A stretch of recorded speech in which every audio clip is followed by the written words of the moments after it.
Bonjour, je m'appelle Thierry Carnero, je suis apprenti d'Asso Systèmes depuis maintenant 3 ans. Malika Boulkenafet, je suis responsable de l'équipe Data Science. Quentin Rouanet, je travaille dans l'équipe Workforce of the Future. Livia Moon, responsable du contenu de formation pour les clients d'Asso Systèmes.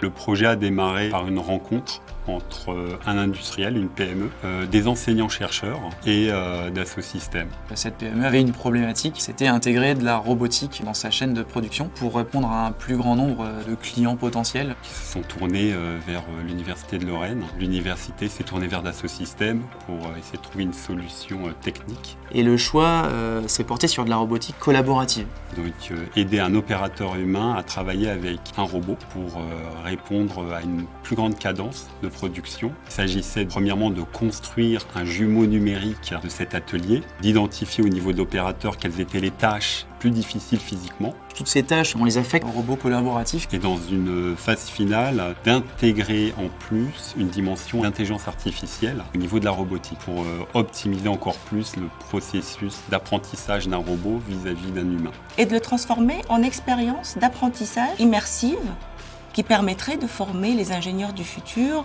à des postes robotisés. Aujourd'hui, avec les solutions qu'on apporte et donc avec la réalité virtuelle, on peut permettre à des étudiants, mais aussi à des professionnels, de se former à moindre coût grâce à un environnement dans lequel ils seront plongés et où ils pourront effectuer les tâches qu'ils auront à faire une fois sur le terrain.